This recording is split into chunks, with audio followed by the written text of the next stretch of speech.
On today's show, the Atlanta Hawks are sending John Collins to Utah, ending a 3-year trade rumor bonanza, to be honest with you. And we'll have all of the fallout from this, what happens next for the Hawks, what happens with the luxury tax concerns, and more on the way.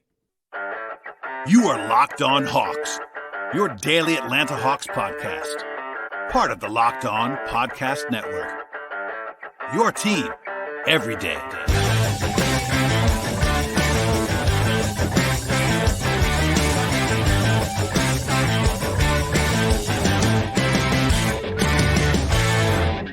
Hello, friends. Welcome to episode 1508 of the Locked On Hawks podcast. I am your host, Brad Rowland, coming to you on a Monday afternoon. It's emergency time on the Locked On Hawks podcast because the Atlanta Hawks made a big transaction on Monday. It's not official yet, but John Collins is headed to Utah in exchange for Rudy Gay and a future second-round pick from the Jazz. We'll get into all of what's transpiring there. I also want to welcome you to the podcast. For a first-time listener, thank you for joining us. Please subscribe to the podcast. Make us your first listen each and every day by checking us out at Apple Podcasts or Spotify or Stitcher. Also, YouTube on the video side. But there's plenty to get to. I should at least plug the podcast a little bit at the top. I actually dropped a 2-part episode with Brian Schroeder on Sunday evening into Monday, talking about all of the Hawks draft picks, as well as their two-way addition in Miles Norris. That is still very relevant at this point in time. In fact, 2-part episode, I'll actually probably refer to a little bit of that on today's emergency podcast, but that's still out there on my draft reaction. Jake Fisher was on the podcast talking about the Hawks stuff on Friday afternoon. It's been a very, very busy time for Atlanta, even busier coming up, I'm sure, in the future with Summer League on the way, free agency, etc. But the first really big domino dropped on Monday afternoon. So I said it before, but John Collins heading to Salt Lake City in exchange for Rudy Gay and basically an expiring contract there. And a future second-round pick from the Jazz. Gay has a player option for about $6.5 million that he has to exercise for this deal to actually happen. And by the way, we'll get into this later on. He was always going to do that because he's not worth that contract at this point in time, but he has to do it now to make this deal work. I'm not seeing yet the reporting on what the second-round pick actually is coming from Utah to Atlanta, but I'll say this, after looking at Utah's sort of draft sheet in the future, there isn't a whole lot to get excited about there. So I would guess that's more of a filler, kind of very small throw in. And even as someone who kind of values second round picks more than most, that isn't going to be a great pick from the Jazz to the Hawks. Also of note here, this cannot be official until July 6th. It's one of those NBA weirdness things where this deal was agreed to. It's been heavily reported on. Adrian Wojnarowski was the one that broke it. Jake Fisher was all over this as well. But because the league year changes over on July 1 and a moratorium happens then, July 6 is the first time this could actually be announced. So in the meantime, if you're looking for public comments or sort of confirmation from the Hawks or an announcement, that isn't going to happen. They cannot announce this until July 6th. And this sometimes happens around the league, but I know that's like a week and a half away, but it's just what happens in the NBA world this time of year. Also of note on the detail side, and we'll get into all the analysis coming up, I promise, this is going to generate a trade exception for the Hawks, about $25.3 million. Woj of ESPN reported that's actually the largest one available in the league right now. And if you're not a CBA nerd like I am, a trade exception would allow the Hawks to make a trade to acquire a player or players valued up to that figure without having to actually match salary going out. Usually you have to match salary in the NBA on trades, and that doesn't mean that they're going to use this trade exception, but they certainly can. There's some flexibility there if the right opportunity arises. Without going even crazier into the CBA, the Hawks had a $6.3 million trade exception for Justin Holiday, which is obviously a sort of throwback to earlier this season. That was not big enough, quite big enough, I should say, to take in Rudy Gay right now. But once the league year changes over to July, there is an allowance that pushes that just to be just big enough to fit Rudy Gay's salary into it, create that huge trade exception, which is certainly appealing to the Hawks. Even if they don't use it, it gives them flexibility in the future. And by the way, Utah is just taking John Collins into their cap space. Another reason why they have to wait so long to have this trade be announced. While Collins makes a lot of money, Utah can just take him into their space, and that allows for flexibility on their sides. So we'll get into all the details in a second, I promise you. But as far as the broad rationale for this trade, number one, by a lot for Atlanta, is saving money. Now, that is not fantastic. If you're a Hawks fan, there's mixed reactions to that, I'm sure. But that is, no matter what anyone tells you, the biggest reason why the Hawks are making this transaction is to save money both in the present and in the future. For this year, they're going to be saving about $18.86 million going from Collins' salary to Rudy Gay's salary. And plus, Collins had 2 more years after this. So one of them is guaranteed in 24-25 for about $26 million, and then a player option after that, which he may or might not exercise depending on how he plays at that point in time. So for sure, this will be saving the Hawks about $44 million, $45 million, could be even more than that in the future. If you're a new listener, you may not know this, but it's been a talking point for months and months and years now around Atlanta's salary structure on the whole. No matter who I talk to, the consensus continues to be that the Hawks were always going to shed at least one of their bigger deals that they had in the books for one of the frontcourt guys, probably, and that is, of course, Collins, Hunter, and Clint Capella.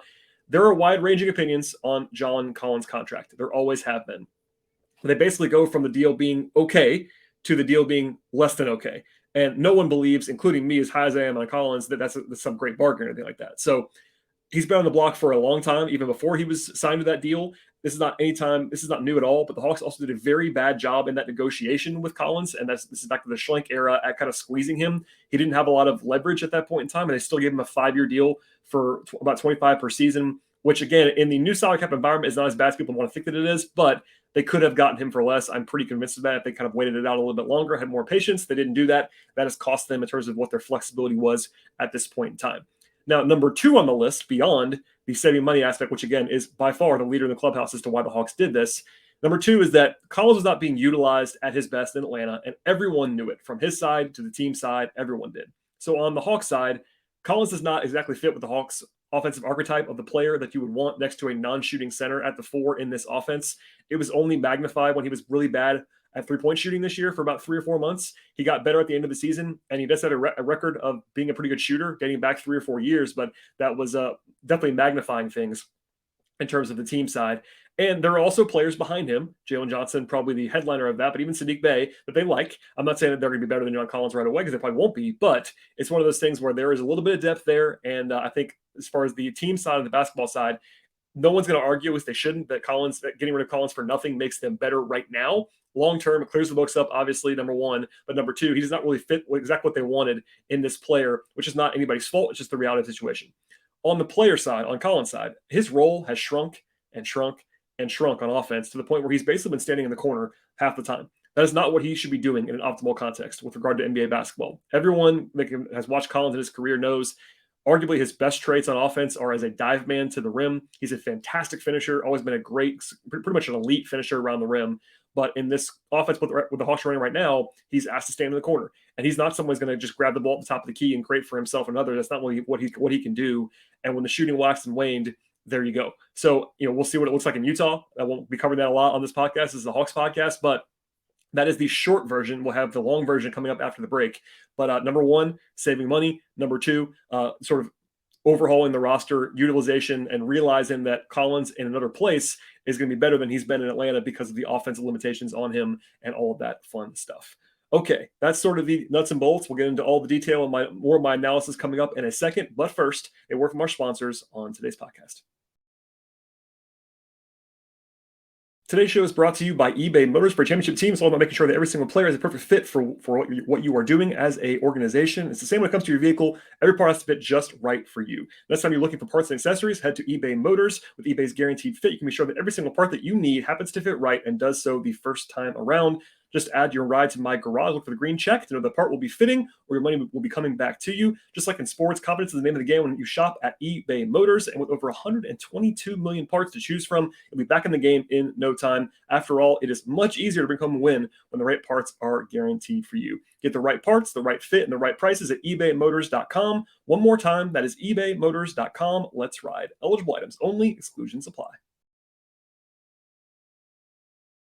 All right, so we'll dive into the basketball stuff now. And at the end of the podcast, we'll talk about the fit with regard to the luxury tax standpoint, financial stuff, and sort of the more nerdy team building aspects. But on the court, we'll start with Rudy Gay, actually. We'll get to Collins in a second. But Rudy Gay is the player coming back from the Jazz to the Hawks. This is not meant to be a shot at Rudy Gay, who's had a very, very good career. He was drafted in the same class as Sheldon Williams. It's been a long time. He's actually 2 days older than I am, and I'm not young. So keep that in mind. As I discussed earlier in the show, he's picking that player option. That was always going to happen. He's a player that, honestly, at this point is a minimum contract guy, if that. He might not be even worth that at this point. Again, not meant to be mean, just reality at the age that he is at. He's come off his worst season in the league so far. 56 games for the Jazz this year. Sat the final 10 or so games for the Jazz. 48% true shooting for Rudy Gay. Career low usage. He's become more of a floor spacer as he's gotten older in the league, but he shot 25% from 3 this year. That's obviously tough to overcome when that's kind of your majority sort of game at this point in time on offense. His rebound rate defensively has gone down to 5 straight seasons. His advanced numbers from EPM to Raptor, et cetera, were all really bad this year. I don't have intel on this just yet. I've been asking about this in the afternoon after the trade actually broke. There is a chance from what I hear, that the Hawks could look to buy him out or trade him again, etc. Maybe even cut him at some point if they needed to for the roster spot. If they do keep him, it's not a bad thing to have a veteran around overall. He's been around for a very long time, but he didn't play for Quinn in Utah. There was some reporting out there, some buzz out there that they didn't have the best relationship in the world. I don't know if that's true, but it was kind of out there a little bit last year when they were playing together in Utah. So we'll see. I wasn't covering that team, so I'm not going to report anything on that at this point.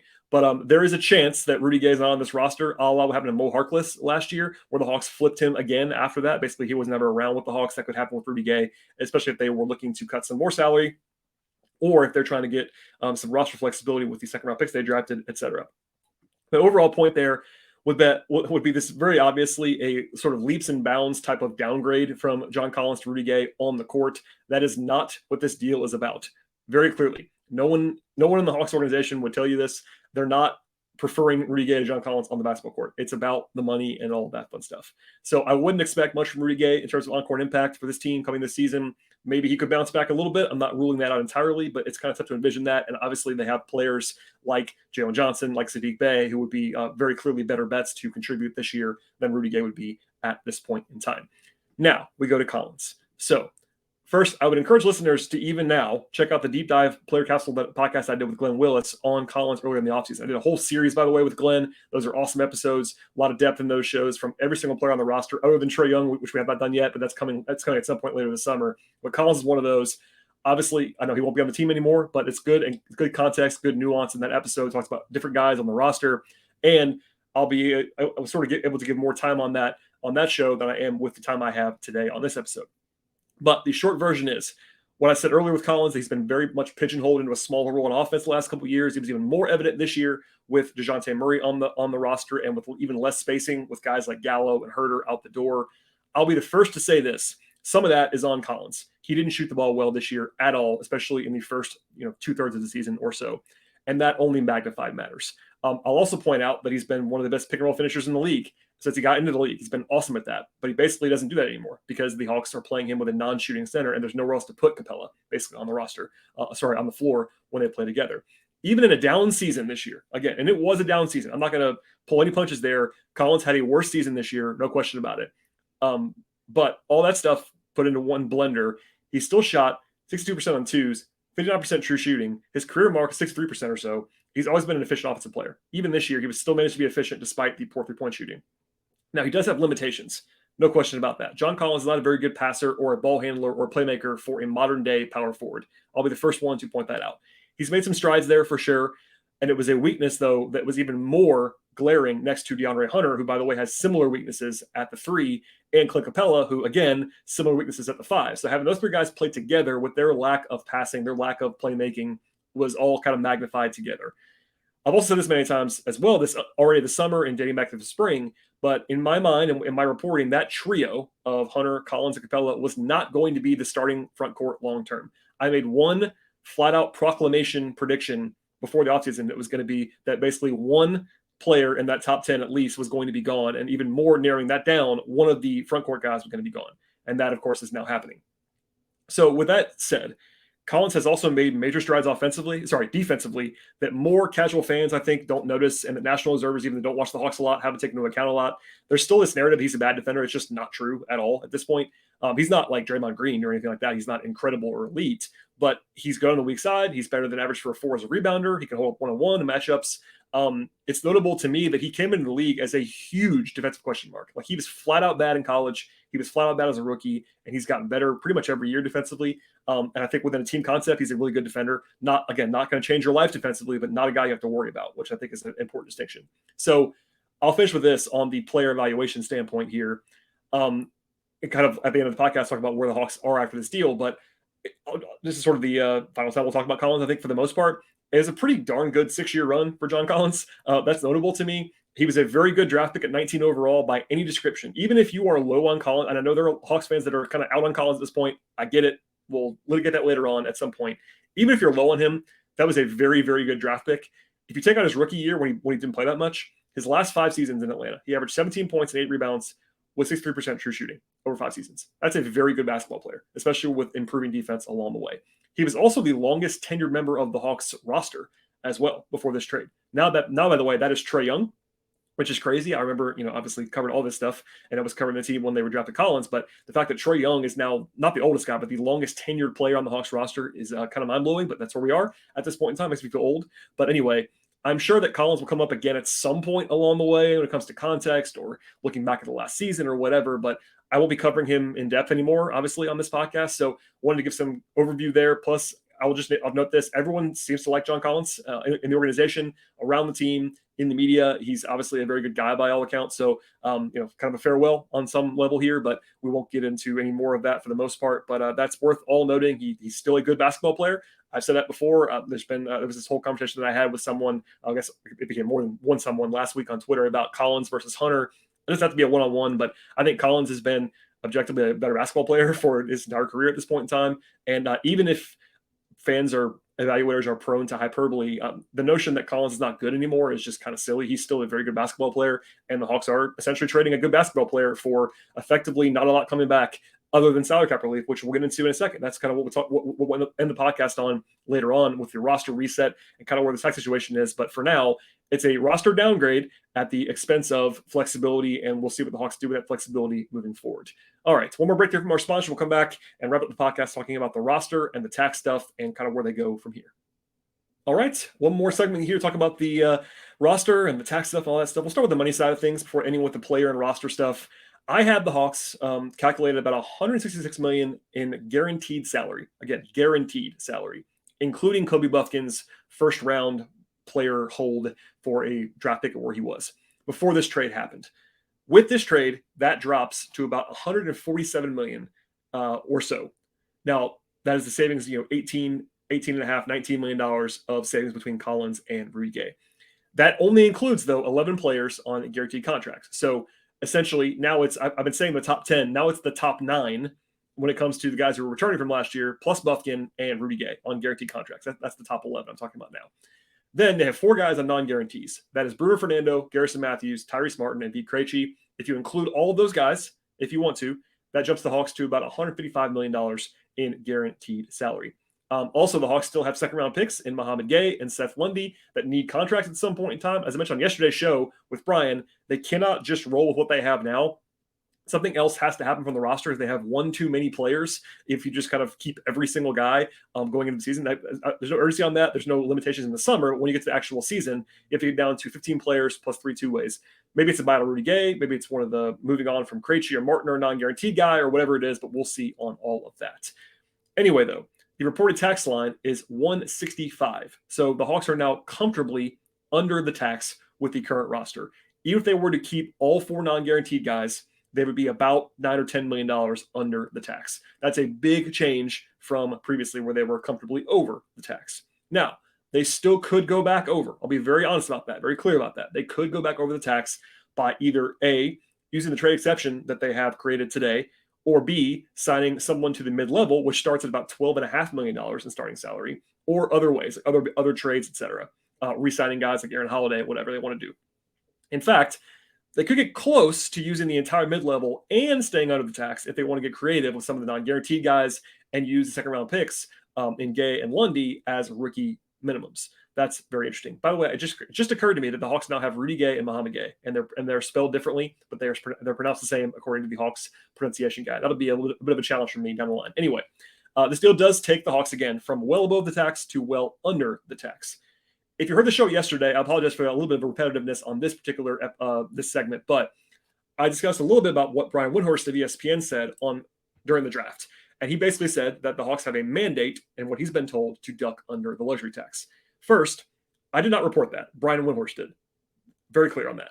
Secondly, there is definitely a sense in the league of people that I've talked to in the last several days that Brian's reporting is accurate. Some of that is traced to previous actions from the Hawks, like last year, where the Hawks very, very obviously cut salary to go to the tax, from the Kevin Huerter trade to the Mo Harkless trade to what happened at the deadline, when they did improve the roster, but they did so in making sure they did not go over the tax line. And then, of course, now with the Collins trade to save money. Third, I also reported and then said over the weekend there was a very prominent source that pushed back to me on that reporting that Brian Windhorst put out there and said flatly that there was not a mandate or anything like that. Fourth, Woj today reported that ownership has given Landry Fields the okay to move into the tax, quote, should it be necessary to improve the roster, end quote. That sounds similar to what I heard as well, as far as the pushback behind the scenes. And as I said on Sunday night, it's also a semantic issue. There's stuff that, the Hawks could go over the tax if they wanted to. There's stuff that they can improve the roster with.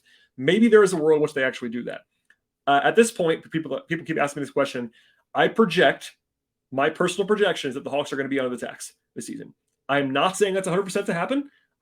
Last year, I said basically it was 100% to happen. I was very convinced. I was flat out reporting that the Hawks were not going to go over the tax line. I was right about that, and they didn't go over. This year, I am not saying it's 100%, very clearly. It is possible they do.